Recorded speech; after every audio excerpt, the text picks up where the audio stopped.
Star জলসার জনপ্রিয় ধারাবাহিক গৃহপ্রবেশে আসছে ধারাবাহিকে নতুন মোড়। আদিত্যের সামনেই আকাশের গলায় মালা দেবে শুভলক্ষ্মী।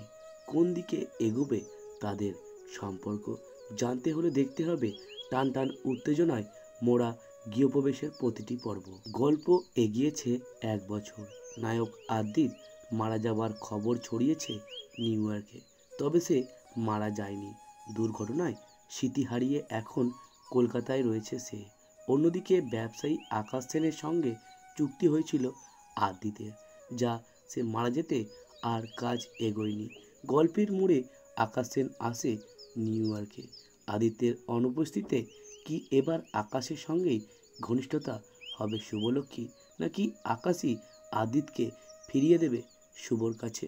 আর ঠিক এরই মাঝে নতুন প্রোমো দেখে মাথা ঘুরল দর্শকের। শুভলক্ষ্মী ও তার ছেলেকে দেখভালের জন্য আকাশ সেন শুভলক্ষ্মীকে বিয়ের প্রস্তাব দেয়। ছেলের মুখের দিকে তাকিয়ে রাজি হয়ে যায় শুভ। এদিকে কলকাতা থেকে আদিত্য আসে নিউ ইয়র্কে।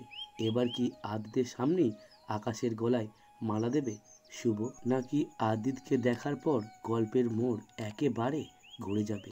জানতে হলে দেখতে হবে গৃহপ্রবেশের টান টান উত্তেজনার প্রতিটি পর্ব। ধন্যবাদ।